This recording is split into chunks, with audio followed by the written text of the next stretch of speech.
appreciating the history, how we came about as a country. We cannot deny the fact that Nigeria is a plural society, as we said, with over 300 ethnic groups. But we should also overlook to the fact that the origin of Nigeria is as a result of Berlin Conference of 1885 that will bring about European countries having access to Africa. Yes. British then got the approval to lead Nigeria and other Anglophone countries. So it happened to be a kind of allocation.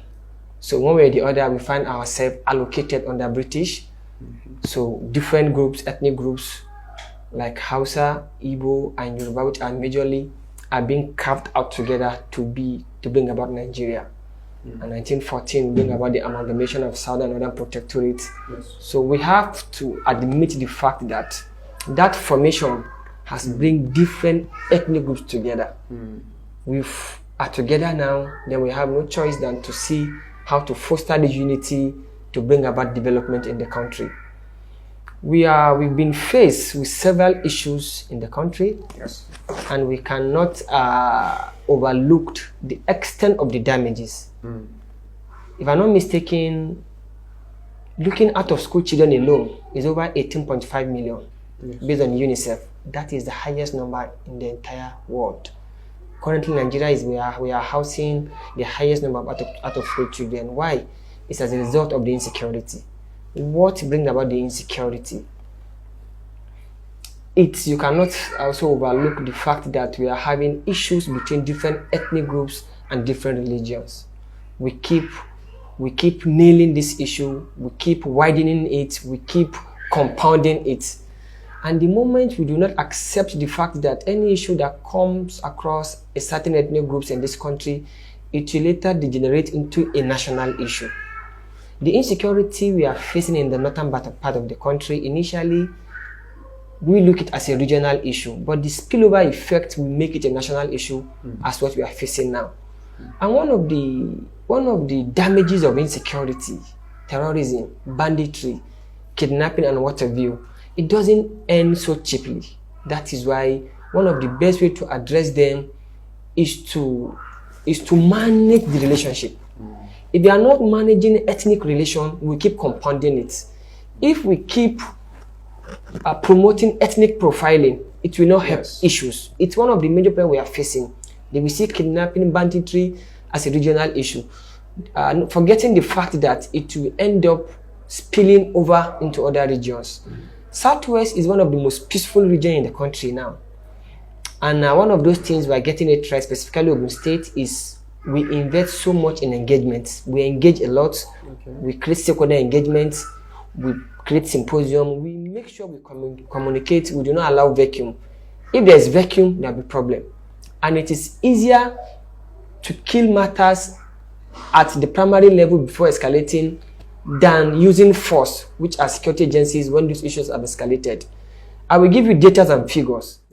A case study of US after 9/11, that was 2003, when they had an issue of terrorism, Iraq, US, when there was that bombing. 20 years back the line, they were unable to win that terrorism fact based on military might. So that shows it's not easy to win terrorism via military might. I think they've invested roughly sum of over $80 trillion within those regions fighting terrorism. They have casualties of over 900,000 casualties. At a point in time, some months back, US have to withdraw from Iraq. That shows you it's not easy to win terrorism and some criminal tendencies if you allow them to grow. Our retired Chief of Army Staff, Lieutenant Colonel Bruta, he also said after he left the service that it takes us nothing less than 20 years to win that battle. It is so frustrating. But what is the lesson? The lesson, we hope we can win this battle as fast as possible. But why am I giving this data and figures is for us to take out a lesson.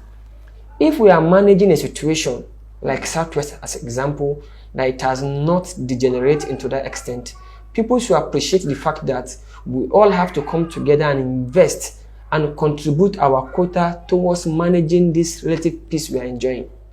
We have to. I actually pity Southeast when I see them compounding such problem for themselves through IPOB and what have you.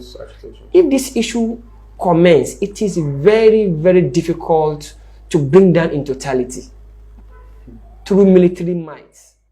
That is why I also have to use this medium to call on the federal government to invest hugely on engagements, communication. We have to also, while we are using the security might, we have to invest so much in dialogue, in communication. We have to discuss with people. Communities that are not tense now, we need to keep engaging them to make sure they do not find themselves into that kind of scenario. I think it's a serious issue we have to look into. And the issue of religion, we are putting religious sentiment in virtually everything we do, especially in governance and politics. And I see that as a selfish interest. At times people, when they are going after power, they want to use their ethnic or religious segment to get into the power. But if you look the data and figures, there is no relationship between ethnic relation and economic growth. A case study of our president, General Muhammadu Buhari, he's from Katsina, he's the #1 citizen of this country, the president. He's from Katsina, Dora specifically. Katsina is one of the most insecure states in the country. Then, looking at the analysis, it is obvious that the president of the country is your kinsman. That does not mean there will be economic growth in your region. That does not mean. Even in your country, even in your state, even in your town, if the president cannot secure, is the president of the country, and there is huge insecurity in Katsina, then I see no reason why an electorate or we should not be agitating that it must be my kinsman before I should be secured. If that is the case, Katsina should be one of the most secure states in the country, but no. It should be. It should be. The chief of army staff, Burutai, retired. He was from Borno. He was there for how many years? Borno was still tense. Yes. These are pure analysis that shows you it is not, the head of the country must not be from your faith or from your country before you feel secured, before you enjoy economic prosperity. So you don't think that this should be attributed to poor leadership at the center? Definitely, any leader will not shy away from his responsibility. Okay. Constitutionally, the major responsibility shouldered upon the leader is welfare and security of his people is settled upon him, Section 14 as amendment in the Constitution. So you cannot shy away from that. Any leader will not shy away from that. But we all know it is a compounded problem, both leaders and followers. But primarily, for you to assume an office, you must take upon that responsibility to make things work. It's on that note you see us, we never take it lightly in engaging our teeming residents of Ogun State, because we know what it takes if this crisis becomes escalated. You see us investing hugely in engagement at the grassroots level. We never joke with that.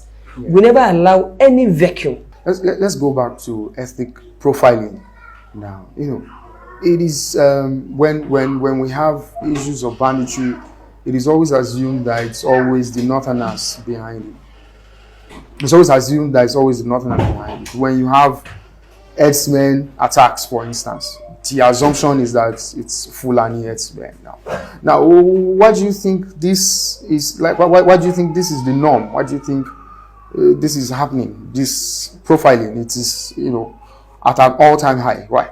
Actually, it is not an issue that came up from nowhere. Maybe the occurrence of those actions made it easy to attribute that to a certain ethnic group.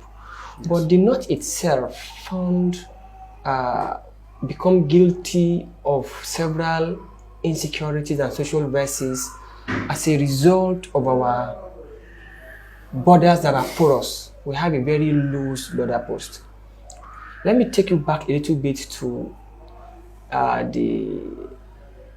when Muammar Gaddafi got defeated by the US. Yes. I think that country faced a whole lot. One of all his army and his men that are defending him, you know, at that point in time when the attack was coming, he has no choice than to release so many ammunitions for them to defend him. And when they got defeated, they split all over. To Sudan, to Cameroon, to Niger Republic, and they found themselves easily to Nigeria. Why Nigeria? I should ask that question.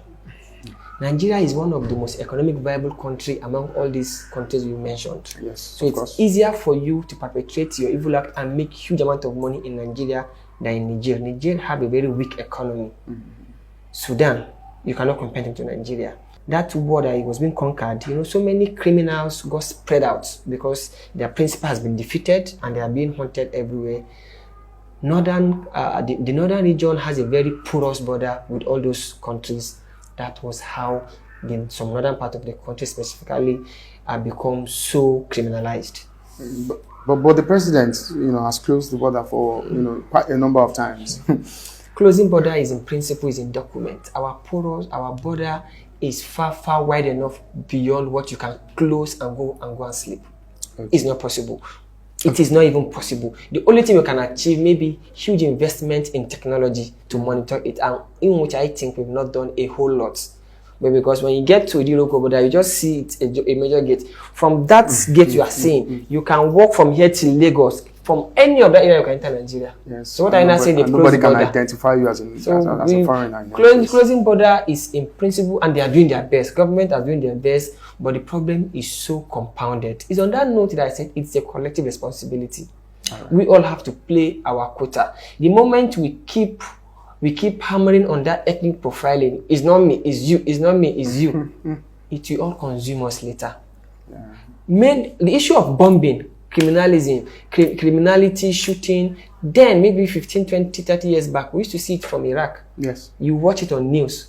You just say, it can never happen here. Yes. Gradually, we start experiencing. Yeah. So not until when you see something from afar, it is a collective problem. Now, most of these problems are national problems, not regional problems any longer. They are national problems.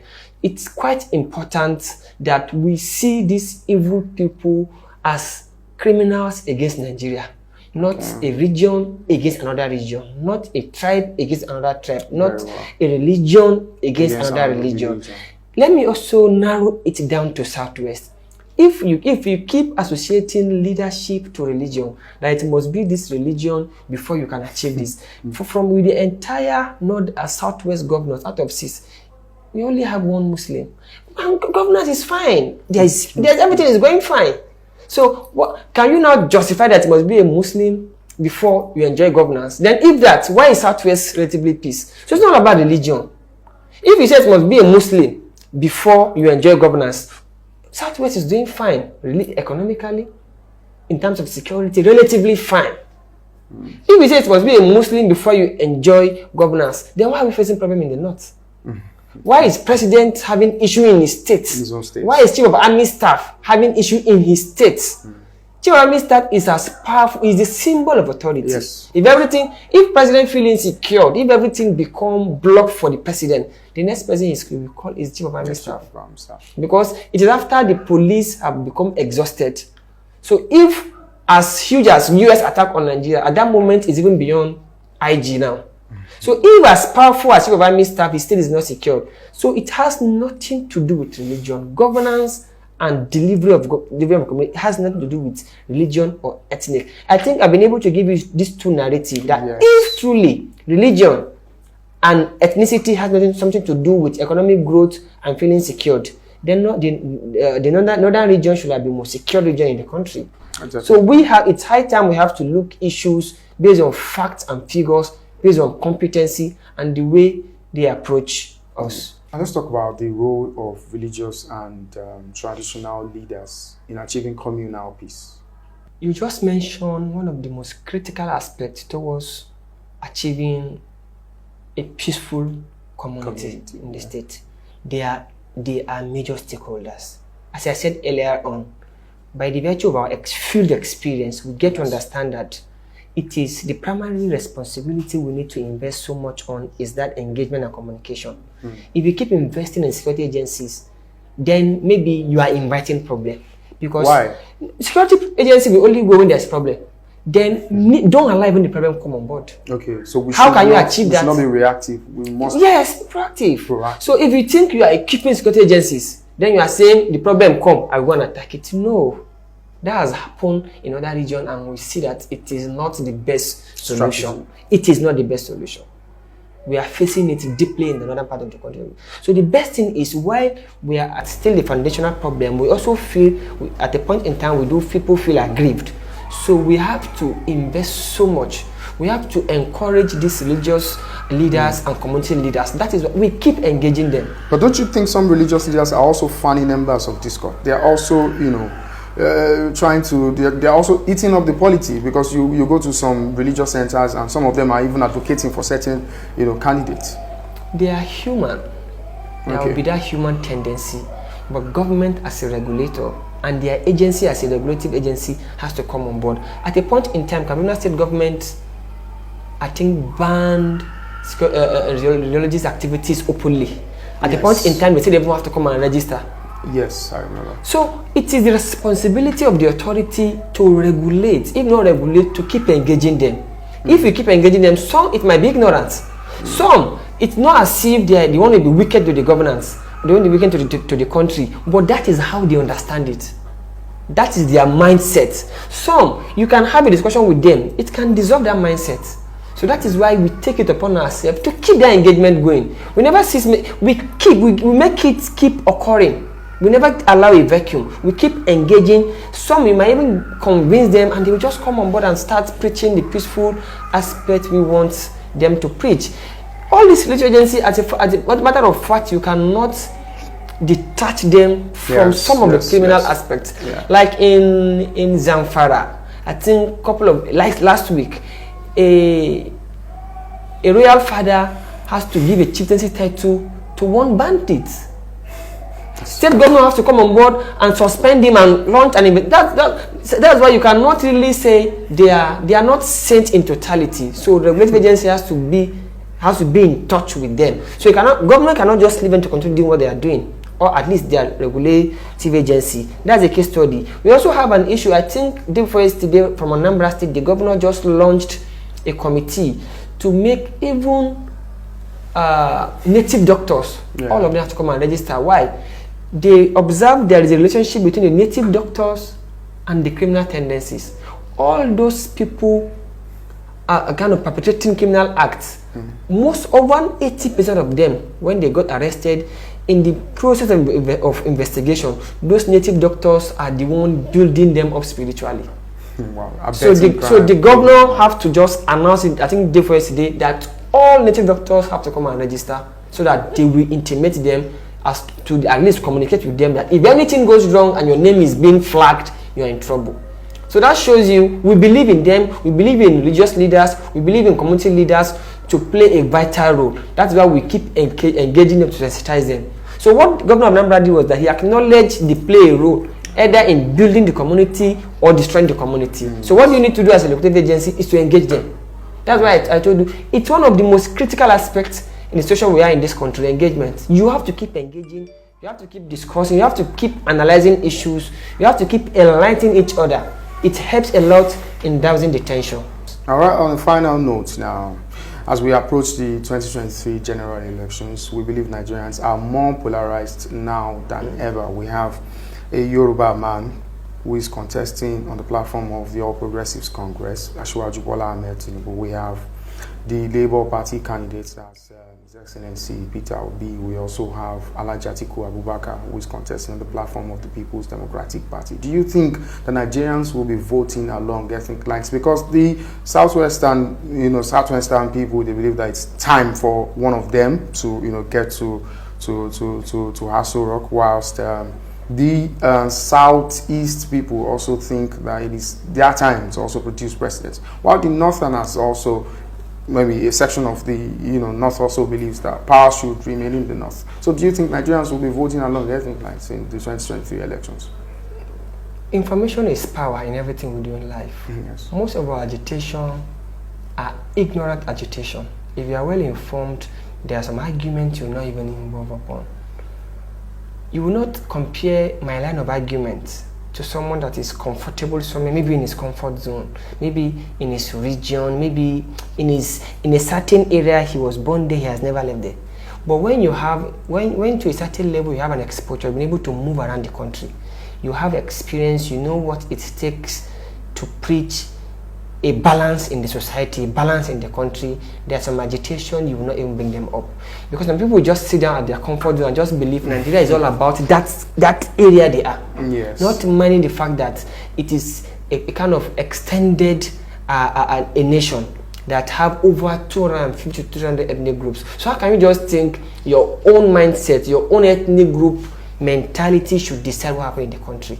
In as much as I don't want to dwell so much into that, is that you have to, people that are informed will know that you have to take a decision for the interest of the nation, not along ethnic or religious line. Someone like me can never do that. Maybe by the virtue of the information I have, the exposure I have, and the deep knowledge I have about managing the country like Nigeria. If you have that mindset, if you have that zeal of building a united Nigeria, you can never take a decision by the true religious or ethnic line. You won't do that, because the moment you are pitching your tent through that, Nigeria will never balance.